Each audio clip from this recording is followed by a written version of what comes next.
Today's podcast episode is a topic I have not done before. I don't think I have done a single episode in my 4.5 years on beauty and dealing with what is happening to us as we're aging.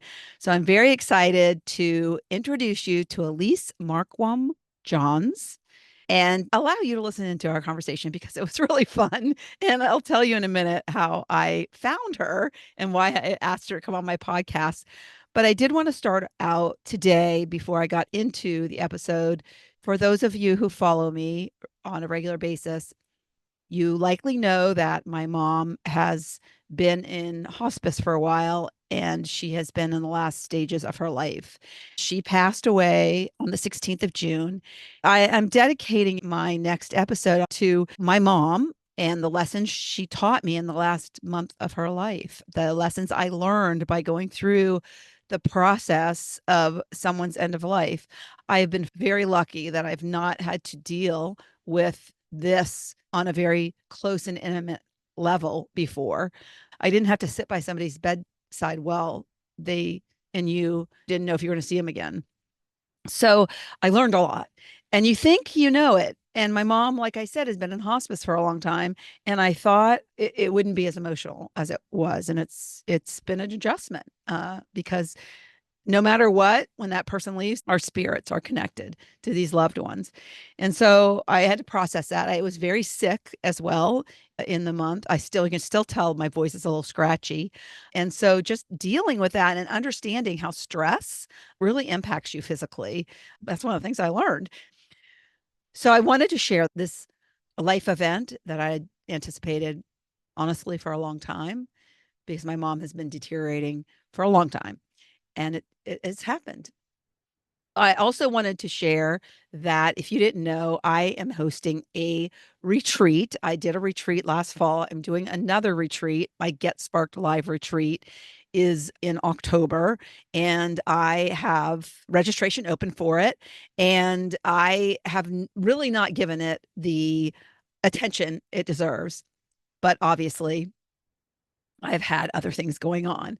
So I wanted to make sure you were aware of it. It's a weekend immersed in connecting to who you really are, the person that often most of us lose sight of and disconnect with for many reasons over our life. And when we get to the age where we are in our second half, we're trying to rediscover who that is, rediscover what our passions, what our desires, how we get in tune with that, how we really find the messages that we need when we feel it's not coming through. That weekend in October will give you so many answers and will open up your mind. It will ignite your spirit and you will meet other amazing women. So it's about half full right now. It's intimate. I only have 20 spots and it's going to be incredible. And I'm very excited about it. So, really great stuff coming. And I feel like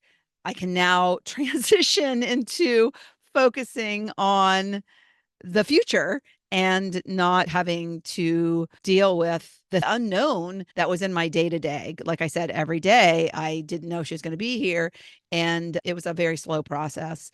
And in combination with being sick and dealing with those things, it's felt like the longest month of my life. So July starts on Monday, and I don't think I've ever been so excited for the first of a month to come in my entire life.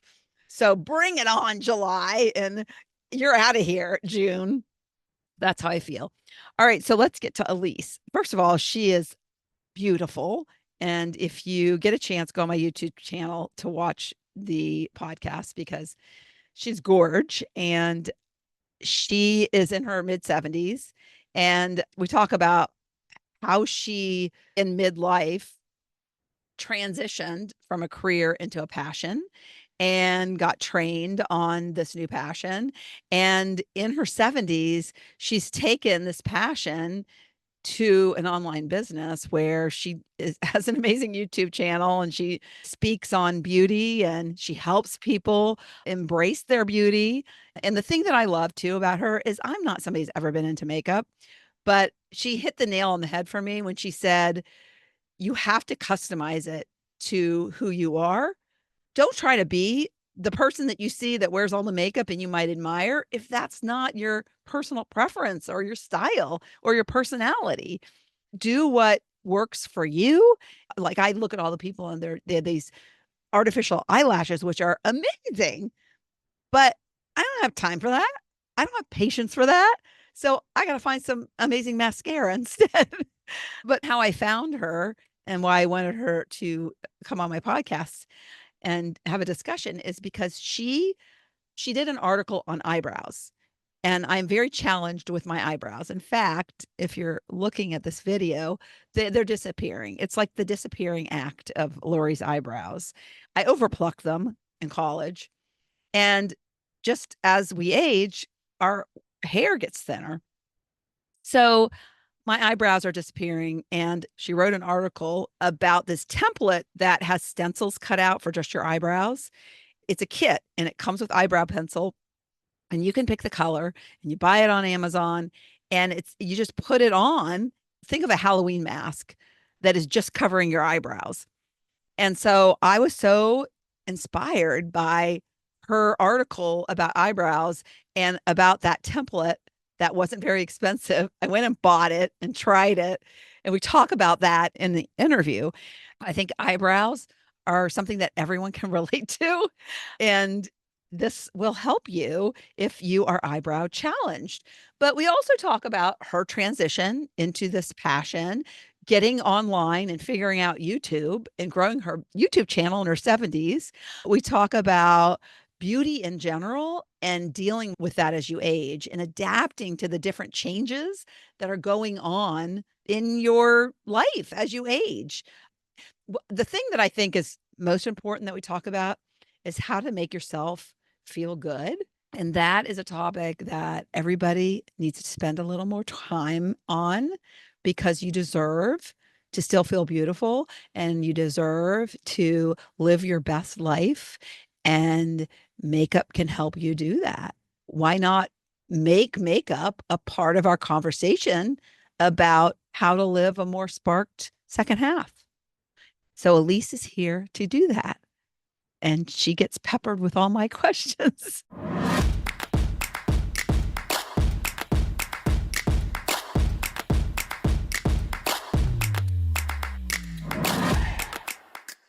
Welcome to another episode of Living Your Sparked Second Half. Today's guest is Elise Marquam-Jahns. Welcome, Elise. Thank you. I'm excited to be here. Thank you, Lori. I'm excited to talk to Elise, and she's gorgeous and, of course, has great eyebrows. So, But I should take off the makeup on one of them so you can see what my real eyebrows look like. yes, Very different. you might have a video on that on your YouTube channel. She's got I do. quite a YouTube channel with all kinds of makeup tips. But I've not been one that's really been into makeup, but I haven't really put a lot of time in it. You have to build these skills, and I think makeup is a skill. But I wanted to have eyebrows to show you using the stencil, but I couldn't find something. And that was one of my first questions to you is there's so many different stencils. This kit has like there's a ton. But one of my challenges, and we'll talk about this in a second, my eyebrows are so light and so thin. They have almost disappeared to nothingness.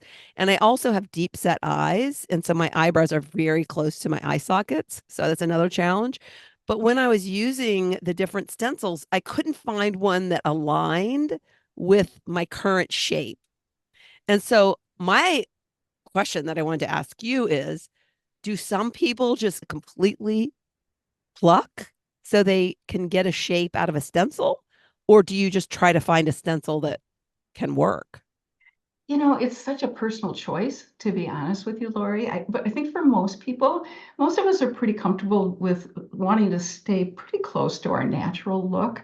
So none of us will find a stencil that's a perfect match. It's unlikely. Although I must say that online, the stencils that you can order, some kits come with 12, some kits come with 20, some kits come with 40. So the one you can buy that has more stencil possibilities, the better, because obviously you're much more likely to find something that's closer to a match. Now, for instance, my eyebrows go pretty much, I don't have much of an arch to them. And Yeah. I think if you get too much arch, you're going to look like Cruella de Vil. You don't want an evil Disney character kind of look, but I wanted a little bit of arch because it helps lift the eyes. And that's an issue for many of us, is what all the things that happen to our eye area.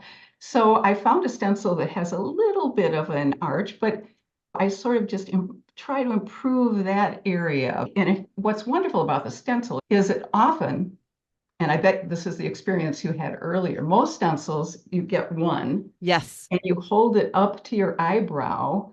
And then when you try and do the other, you don't know for sure you're getting it in exactly the same place. And the beauty about the stencil you have in your hand is it has an elastic band around it. And Yes. that's the one I highly recommend, because Yes. then for sure your eyebrows are going to match.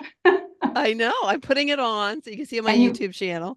Yeah. I mean, and then this you one's have both thinner. hands free too, which is Yeah. really a big bonus. Yeah. And so I could not get them straight with one stencil. No, And it it's was so very frustrating difficult. because they were like, uh, Yeah, yeah, cattywampus. And yes. this, the first time I did it, they were perfectly aligned. It's just that the one I had picked, well, I tried a couple of them and then I was just like, oh, I just need to spend more time playing with these different ones and applying them. But the thing that I like about this kit, and I'll link up to this on so people can have it in the show notes. But yeah, when I read your article and you said it's a one stop stencil, and I saw the string and how you put it like a mask on your head, and I was like, oh my gosh, that's genius. It And you is. go on Amazon and none of them have the two. I mean, none of them have, it's just a single one. And you get a pencil with it, and you get, I guess this is just a little comby thing that if you have long enough eyebrow, well, I don't have any, so to do that with. But yeah, so it wasn't just that. And I got, like I said, I must have gotten the one that has 40 or more because there's quite a few there to pick from. So thank you for that recommendation. You're welcome. Literally life changing when it comes down to it because I'm so self conscious about my eyebrows. And so tell me what happens when we age with our hair. Well, it's so interesting. So many things start to happen that we don't even realize, and maybe it's a good thing we don't know ahead of time that they're going to happen. But our hair, our eyebrows especially, who knew all these things could happen? Not only do we start getting white and gray brow hairs, many of us, but also we start losing the tails sometimes. They Yes, can that's, yeah. disappear, or the Mhm. front part of our brow sometimes can I start to think I disappear. overplucked too. Is that Well, possible? many of us did growing, and sometimes they grow back and sometimes they do not. So yeah, that's a challenge for many of us who went through that era of the thin eyebrow look, unfortunately. And the other thing that can happen with our brows that it was really a shock to me is that they can get wiry. You can have brow hairs that I have one brow hair that's wiry and black and grows much faster than the other ones. And so using some kind of gel that keeps the eyebrow hairs in place can make a big difference as well. So that can be a very valuable product as we get older. And also, I did one video once because I was so frustrated that so many of the gels that are on the market that are tinted, you can get a clear gel, but many of the tinted ones don't actually very well cover white and gray brow hairs. And also, I remember reading an article once about, well, brow powder. You simply brush it on and then you brush the hairs backwards. Well, white and gray brow hairs are a different texture than the rest of our brow hairs. And a lot of times, powder will not adhere to a brow hair. Mm, So right. Especially using wiry if you think about it. yeah, Yeah. absolutely. And I tested so many brow gels. I found two that actually did a great job of covering white and gray hairs. And one of them is a drugstore brand. And I hope it's okay if I You mention this sure? because I Absolutely. think there's so many interesting names that they put on on all kinds of makeup products. But this one is Maybelline's Brow Fast Sculpt. And I think they now call it the Brow Fast Sculpt Express or something along those lines. But you can literally just touch a white or gray brow hair and it will cover those white and gray hairs. And the reason that's so important is that once our brow hairs get lighter, our brows start to blend into our face and they become invisible. And one of the things that I've heard for the past 11 years as I've worked with women who are older is so many of us start to feel invisible. And part of the reason are all the changes that we start to experience. The brow hairs change, our lips get also less color, they get lighter, our skin gets paler. And so there was a really interesting research study that was done, Lori, not too long ago, where, and it was a huge study of all different ethnic groups. And what they were trying to determine was what makes us most attractive to other people. And the fascinating thing they discovered was that it's the amount of facial contrast we have that makes us more attractive. Now, what happens as we get older? We start to lose that facial contrast. Our lips get paler, as I mentioned, our skin gets paler, our eyebrows, white and gray, blends in. So there are literally four things, if we do nothing else, that can help us look our best. One is filling in our brows so they frame our eyes. Second one is adding color, adding contrast. So adding some blush, adding some lipstick. And the fourth thing was the result of another research study that was done in Germany. And what they determined was what can help us more than anything else. In fact, in the study, they actually said it can help us look 5 to 20 years younger. And a lot of us aren't interested in looking younger. We're just interested in looking our best, the best version of ourselves. But what can do that is evening out our skin tone.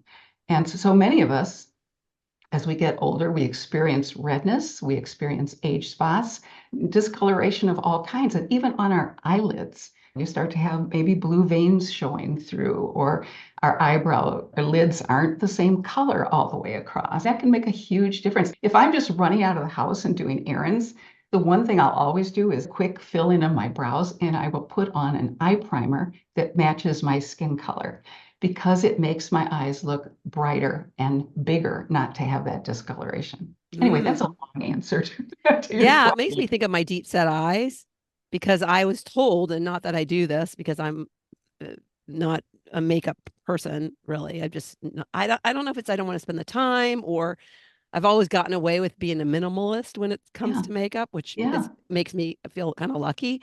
But my deep set eyes, I was told light, like put a white in the crease of my eyes.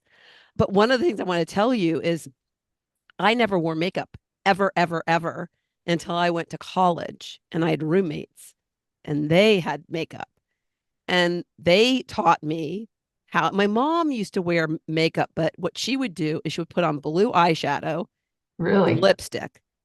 She didn't do any like she might have put mascara on, but I just remember her eyes always looking I like the way mascara frames your eyes and then the eyeliner, but her eyes were always naked and it was just cheapy looking with the blue eyeshadow, even back in the 60s and 70s. But she didn't know how to do makeup and she never taught my sister and I how to do makeup. So we were like makeup agnostic. I don't know. We didn't have a clue. I don't even think I didn't use a blow dryer either. My hair, I just wash it and it would just naturally dry. And I know we weren't as into styling back then, I don't think. We didn't have all the gadgets, but I think I was more so than anybody. And so I go off to college and I have these roommates and they're like using, I remember my one roommate, she had this Clinique eyeliner and it slid open and she would lick it and make it Ooh, wet. She would make it oh, wet and then she would put it under her eye. oh, And so ouch. she taught me how to do that. And so that was my foray into makeup was at least having this eyeliner there. And to this day, they are great people with makeup. We go out and they're always got their makeup on. And here's me, plain Jane. But yeah, so I've never really I think a lot of it too is you have to have an interest in it. And it, Right. if I can make things as quick and easy as possible, that's my preference. But I know with the eyebrows, I have two daughters, amazing eyebrows. And then they do the eyebrow thing too. They know how to fill it in. They know they've plucked it perfectly. And so they have said, Mom, you need to do something about your eyebrows. And so I've been trying.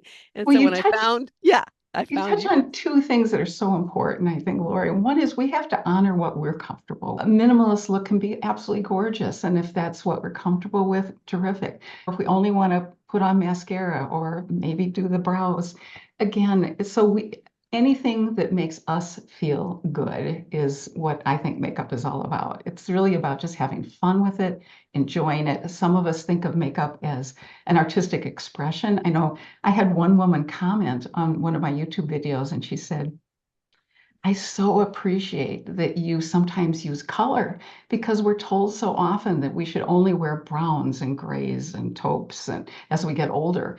And she said, but I'm really drawn to color and I've never known how to use it. And it just makes me feel happier being able to do that.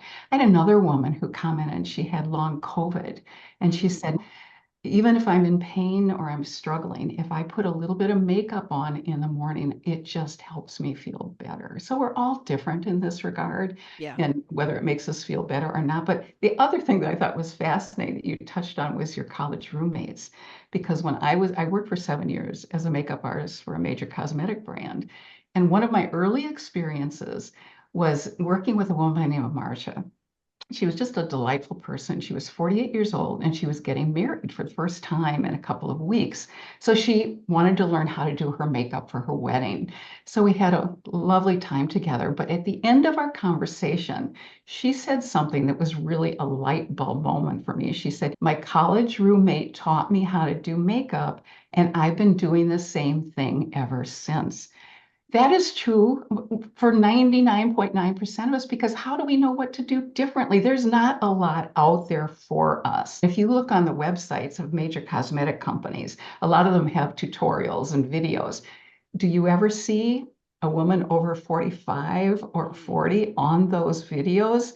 I did see a woman once who was maybe 35 for about 5 seconds, and that was it. I mean, we don't see ourselves in makeup ads, marketing, et cetera. In fact, there was another interesting research study recently where they were trying to find out how women felt about whether they were visible in marketing and advertising. And only 23% of women between the ages of 50 and 70 felt that they were seeing people like themselves in Mm. advertising and marketing.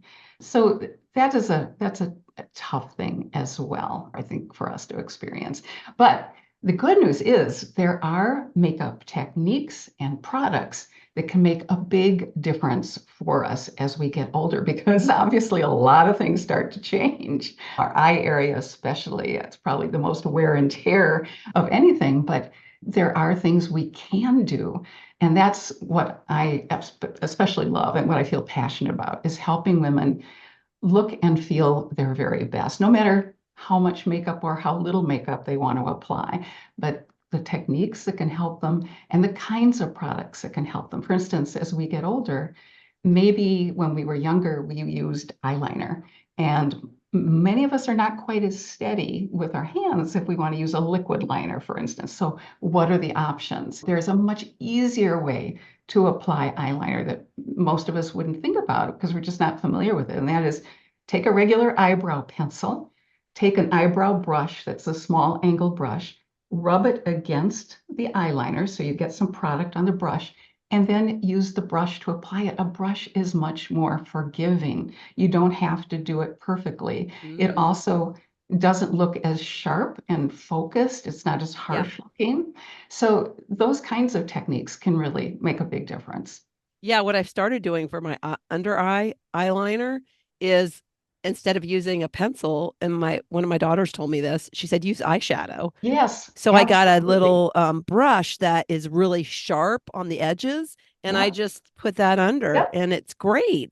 I love it. It's so much easier and it looks so much more natural and comfortable. I get the question often, do you put eyeliner all the way across under your eyes? And a smoky eye look can be absolutely gorgeous and sultry.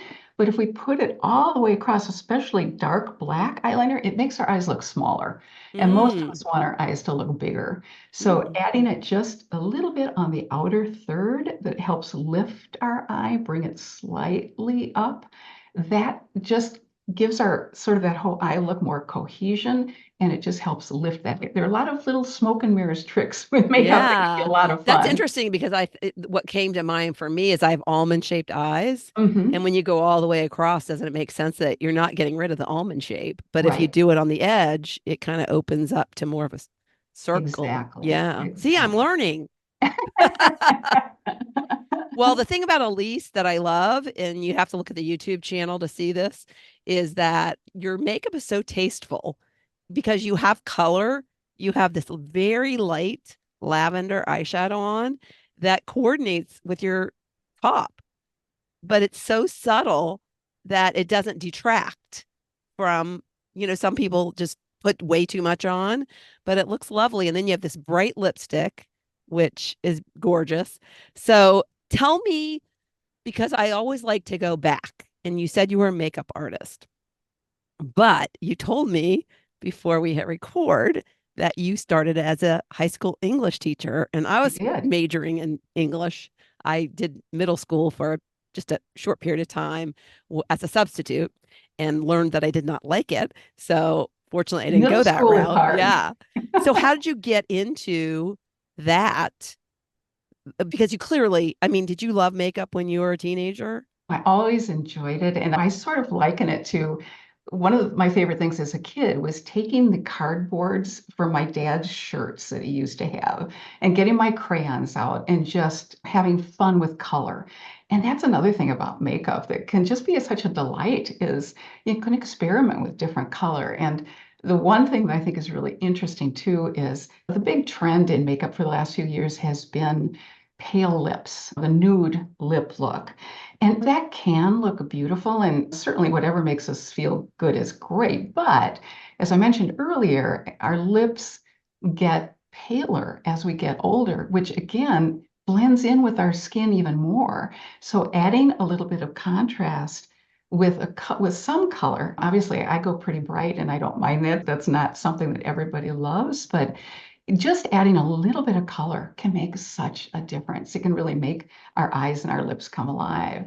But earlier on, to get back to your question, earlier on, as I was working later, when I got out of teaching and moved into a career in public television, I did do some work with Mary Kay. I sold Mary Kay products for a while. So I've always had an interest in color and makeup. And it really wasn't until about 2 years before I was going to retire. And I didn't quite know how I was going to structure my life after retirement. And I And had loved retiring from the public from the television? public television And so how station. long did you do that? I did that for 35 years. Wow. I know people don't do that anymore, do they? And what did you do for public television? Were you broadcaster? No, I started out as a first paid volunteer coordinator. So I was in charge of getting volunteers for our on-air auctions and pledge drives. And after about a year, I knew it wasn't quite the right fit for me because you'd have 32 people lined up to answer the phones, and then they call at the last minute and cancel. And it's like, oh my goodness. So at that point, I had a wonderful boss who said, well, how would you like to start and do some corporate and foundation fundraising? And I thought, sure. I knew nothing about it, but I did that for quite a while. And then I moved into plan giving. So I was their first director of plan giving, which was a wonderful way to go because if you're working with people in plan giving, there are people who are already usually members of the station. They always believe in it. And it's just a way that they can enhance what they're doing to support the station. So I was very lucky. But during that time, So you're kind of a business builder in the background, yes, getting money to yes, support the endeavor of right. the But public television. Yeah. it's interesting that you're asking that question because my husband said to me not too long ago, he said, Lise, if you look at it, think about how all the things you've done have sort of helped you think about where you wanted to go next. Or in teaching. Right now, when I teach makeup, I do Zoom consultations with people. On the YouTube channels, I'm basically teaching. Yeah. And during my time with public television, I was involved in on-air fundraising. So it's much more comfortable, trust me, to get in front of a camera in my studio downstairs in my house than to get in front of a TV camera in the studio. So it wasn't as much of an adjustment to me to do videos as it might have been for other people. So I've been very lucky and very blessed all the way along. But you were saying how challenging it was for you to get into this whole, how do you put a video on YouTube? Yeah, Right. you're not afraid to teach, but it's not the traditional in-person classroom kind of teaching No, anymore. for sure. I've never been real comfortable with technology. It's not my strength.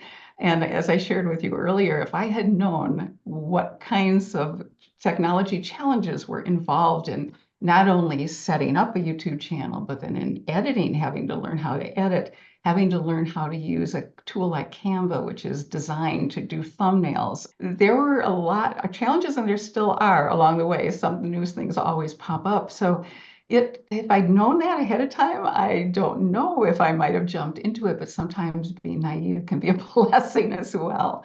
But Yeah. And how also, do you feel about how far you've come? That's got well, to feel good too. it has built my confidence a bit. My husband has occasionally said to me, "You seem like you're not as afraid to jump into something." I heard one woman say once, and I love this term, she said, "Everything is figure outable." And it is. Thank goodness for YouTube videos to figure things That's out. right. You want to learn how to get a video on YouTube? Find a YouTube video about how to Exactly. do that. Exactly. Yeah, I love it. Yeah, what would we do without Google too? Because you could just like put in a search term. And now with AI, it's Oh like my goodness. answers every question you could possibly imagine asking. Yeah, for sure. Yeah. Yeah. So you retired after 35 years. So about how old were you when you did that? I was 65 when I retired. Okay. And then did you have an idea of what you wanted to do next? Because I find a lot of people get into the space of not retiring because they don't know what they're going to do next, being afraid of taking that step when they're really holding themselves back from the opportunity that lies ahead, the Yeah, unknown. And once you retire, you can have time to figure that out. right, So, did right. you know what you wanted to do? It was interesting. My husband has joked that about 2 years before I retired, he started seeing these little notes I would write and jot things down around the house about things I might want to do. But what happened to me was about a year before I retired, I was watching a show, and you may remember this, Lori. It was called What Not to Wear. It was on the Learning Channel. And it was hosted by, for those of you who aren't familiar with it, it was hosted by two hosts, Stacy and Clinton. And they helped women primarily, although occasionally men, but women who were, quote, style challenged, who were nominated by their friends and family to be on the show. And what Stacey and Clinton did was they brought them to New York, helped them determine what kinds of clothing would help them look their best. But in the middle of the show, they brought in a hairdresser and they brought in a makeup artist and they did a total makeover. The makeup artist was named Carmody, and I was always so fascinated by her process because she would have the woman not look in a mirror or anything, and she'd do the makeup, and then she'd turn her around to look into the mirror for a big reveal. And so often, when women, especially older women, would see that transformation, they were just amazed. And often they'd have tears in their eyes. Often I'd have tears in my eyes watching. And it was when one particular woman by the name of Belinda had her makeover done that the light bulb went off for me. And I thought, this is what I want to do in my second act. I want to help those of us who are older look and feel our best because there is so much research and evidence to back up the thought that how we feel about ourselves can really determine how much confidence we feel. So often when we look our best, we can feel our best. I mean, all of us who have had a bad hair day know what that experience is like, right? Yes, We I just have very curly hair. So this was like a blow dry with, yeah, yeah. we That's do amazing. I love because, first of all, what a great mission to make people feel better about themselves. But earlier, when you said you do what's right for you, if you don't wear a lot of makeup, you don't have to do a lot of makeup. If you yeah, like learn how to do it better. But it's all about also yeah. finding yourself and then brightening it up. And that gives you confidence. It does. Absolutely. Absolutely. One woman commented after one of my videos, which I thought was just a wonderful comment. She said that her grandmother once said to her, even an old barn needs a fresh coat of paint every once in a while. That's funny. So it's funny. Do remember that show. I also love when the Today Show does like Hoda and Jenna do or it used to be Kathy Lee when they would do the makeovers. Yes. That's like my favorite part. I think some Yeah. people like dress super bad so they can get on Yeah. that show and get a makeover. So tell me how, because you said you were a makeup artist, but yet you had that career in public broadcasting for the public station. So did you do the makeup artist stuff through your Mary Kay work? Was that a kind of a hobby thing? How did It that? wasn't, and I didn't do it for a long time because it just became too difficult. I was also teaching part-time at a community college, so it was just too much to juggle at that particular time. But it was a fascinating process when I decided I wanted to become a makeup artist, starting pretty much from scratch, although I loved makeup and wore makeup. So I just basically read everything I could get my hands on. I literally watched hundreds of hours of videos. My husband still can't believe I did that. But then I took private lessons from a nationally recognized makeup artist. And I, through an absolute fluke, ended up being hired by a well-known makeup company for it to be a makeup artist for 7 years. So all of that combined was just wonderful background So to that end was up. when you were younger before you did the started in the at the Yeah, public yeah. radio station. Yeah. Okay. That's interesting. And then what caused you to shift? I was teaching. The first way I started out with doing the makeup, and when I realized I wanted to develop my own company, was as a teacher. My background was teaching. I thought, well, I'll teach community ed classes, which I did for many years. In fact, when we moved to Arizona about 8 years ago, I regularly taught down at this is a wonderful area called Green Valley, which many people may know. It's about an hour south of Tucson. And it's an area composed of a lot of retired people, but it's a vibrant community. But they have just an incredible number, like hundreds, literally pages of classes available to people. It's just a marvelous thing that they offer. So I regularly taught for them down there. But I knew this was a mission I felt strongly about. And I knew I could only reach so many people through in-person classes and doing individual consultations. So that's when I started seriously thinking about YouTube because obviously most of the makeup videos that you see on YouTube are not focusing on women 50 and over. It's primarily for younger women. Yeah. And let's be honest, as when we're younger, we just simply don't know what the experience is going to be like as we get older. That's why I always recommend if you go to a department store makeup counter, for instance, try to talk with a woman who's roughly in your age Oh, demographic. good idea. Because, I mean, not only do they know the products in their line that will work the best for people who are older, but they've had the same challenges and experiences themselves. So they're just more knowledgeable about what might work best for us. Yeah. Uh, and there usually are some older women at many of the makeup counters. Now, you won't find that at MAC usually, but many of the other counters you will. Yeah. So it's great because what I'm hearing from your story is you have always had this passion and retirement has allowed you to go full force into it. Exactly. And That's so precisely I right. love that so much. When did you start your YouTube channel? I started it 4 years ago. Okay. Yeah, I just want to, because I don't think we said your age yet. You're 76. I am. So 72 years old, you started a YouTube Yeah, channel. you did. More power to you. Thank I you. love that. You look amazing. Oh, thank you. Thank you. I just recently went up to DC on a business trip, and a coworker and I went to Sephora. And the reason we went to Sephora was because earlier that day, I had seen somebody who had the most amazing eyelashes. And I was so struck when I looked at her and she was handing out pamphlets or something. And I was like, oh, your eyes. And so I was needing a new mascara because my mascara was too old and it was drying up. And so I ran into this woman who had these amazing eyelashes and I said, are those fake? Because most people nowadays have ones that are artificial. And she said, no, it's my mascara. And I said, what kind of mascara is it? So I went that day to Sephora to go find that mascara. And I'm wearing it now. I love it. It's great.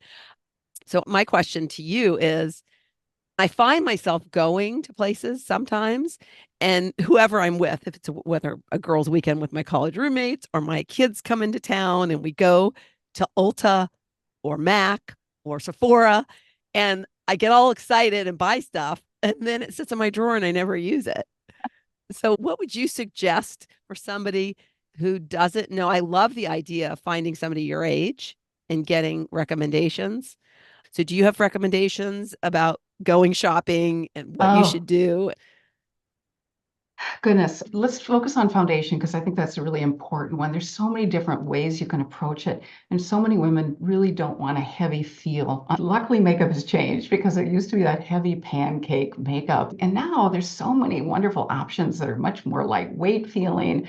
So there are a lot of things to take into consideration when with a foundation. And I don't mean to make this complicated, but this is why it's so important to work with someone at a makeup counter who can help you because first of all, you have to know what your skin type is. Do you have oily? Do you have dry? Do you have combination skin? Because there are foundations made for all those different skin types, and it makes a big difference.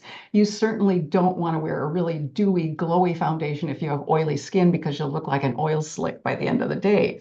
So that's the first question. The next question is how much coverage do you want? Do you want just minimal coverage or medium coverage or more coverage? Do you want SPF in your foundation? The Yeah. other thing that's important to think about is what kind of finish do you want? Do you want matte, which has no shine or glow? Do you want just a satin finish, which has a little bit of a glow, or do you want a glowier finish? And last but not least, and this may be the most important thing, is what is the undertone of your skin? And a lot of us don't know what the undertone of our skin is. It can be either neutral, warm, or cool. And I did a video actually where I talk about the 9 questions you can ask to determine what the undertone of your skin is, because if you pick the wrong foundation, it can make you look sallow. In fact, I remember when I was working for the makeup company, a woman came to the counter and said, I like this foundation, but it just is not making me look good. And it wasn't. It was totally the wrong undertone for her skin. So, for instance, I have a cool undertone. If I wear a warm foundation, it just doesn't react well with my skin coloring. But undertone also plays a part in blush color and lipstick color. As someone with a cool undertone, I can't wear corals and peaches and orangey looking colors. It just does not work for me. I have to wear blue toned undertones to my lipstick or my blush. So a raspberry or a pink or a burgundy that has some cool tone to it. So that is a really important key to finding the right colors for you. Do you remember a book from the 80s called Color Me Beautiful Oh, by yeah.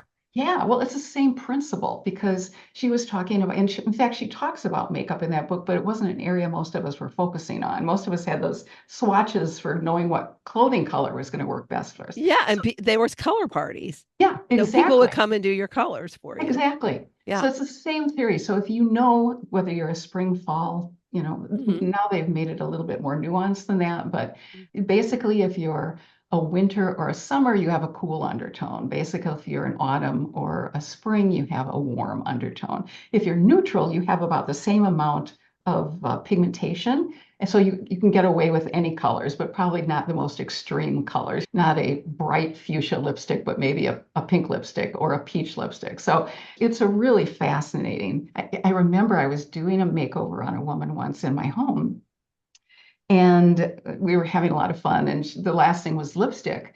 And she said, "Oh, well, I'll just pull out the lipstick that I usually wear." And she did. And as she did it, I realized that, wow, it just didn't work with the undertone of her skin terribly well. So I said, "Well, would you mind if we just had some fun and tried some other colors?"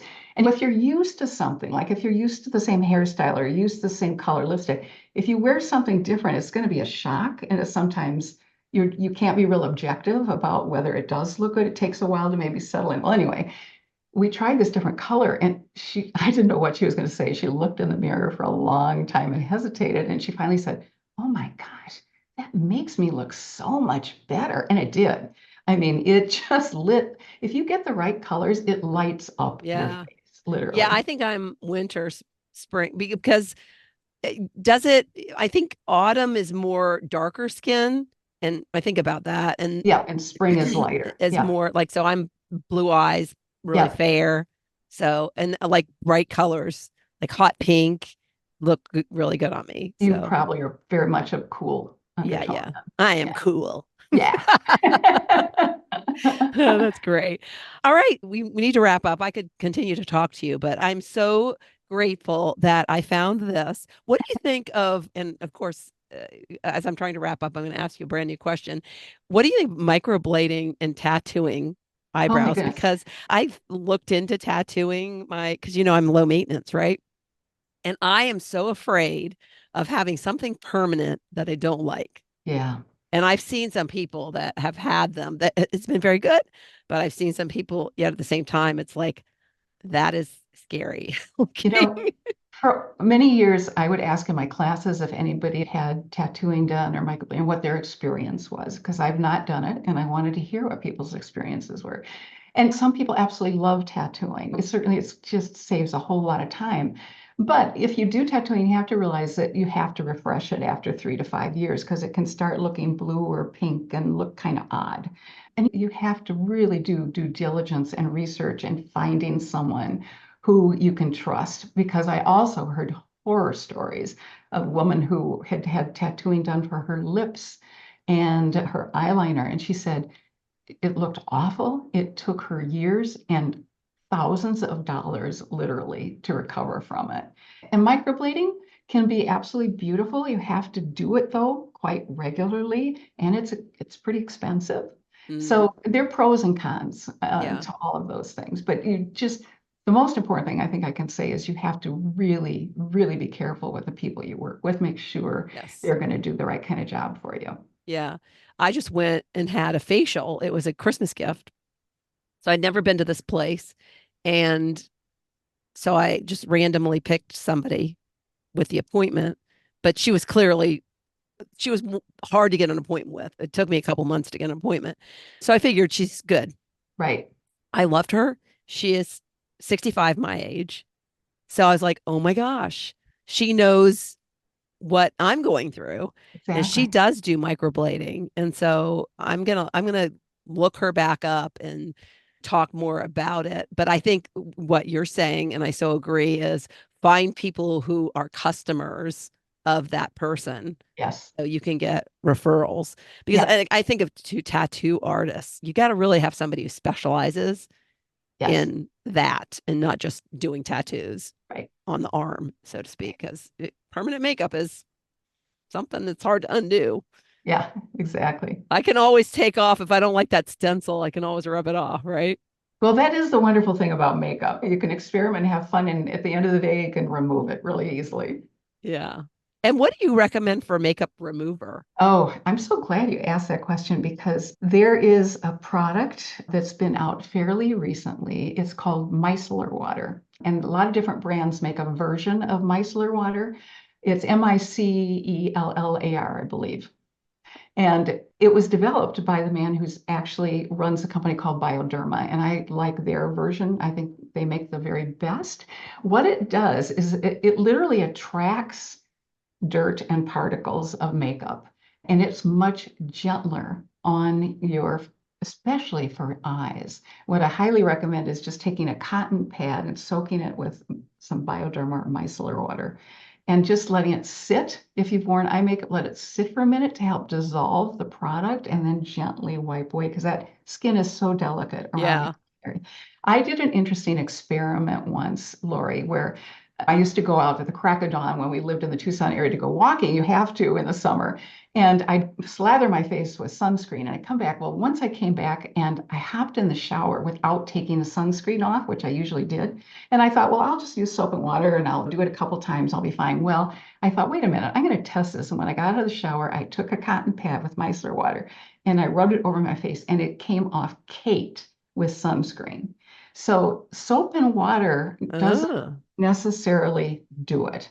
So that really was a true test for me that micellar water, if I wear makeup, I will first take micellar water and go over my whole face, and then I will use a cleanser. yeah. It's called double cleansing. And if you've worn makeup, I highly recommend that, especially if you're going to be putting on serums or other kinds of products on your face, like at night, like a retinol product. You want to make sure every speck of makeup is off so it can really penetrate and do its job effectively for your skin. Yeah. Yeah. Well, this has been really great. I could talk more. I have more questions for you.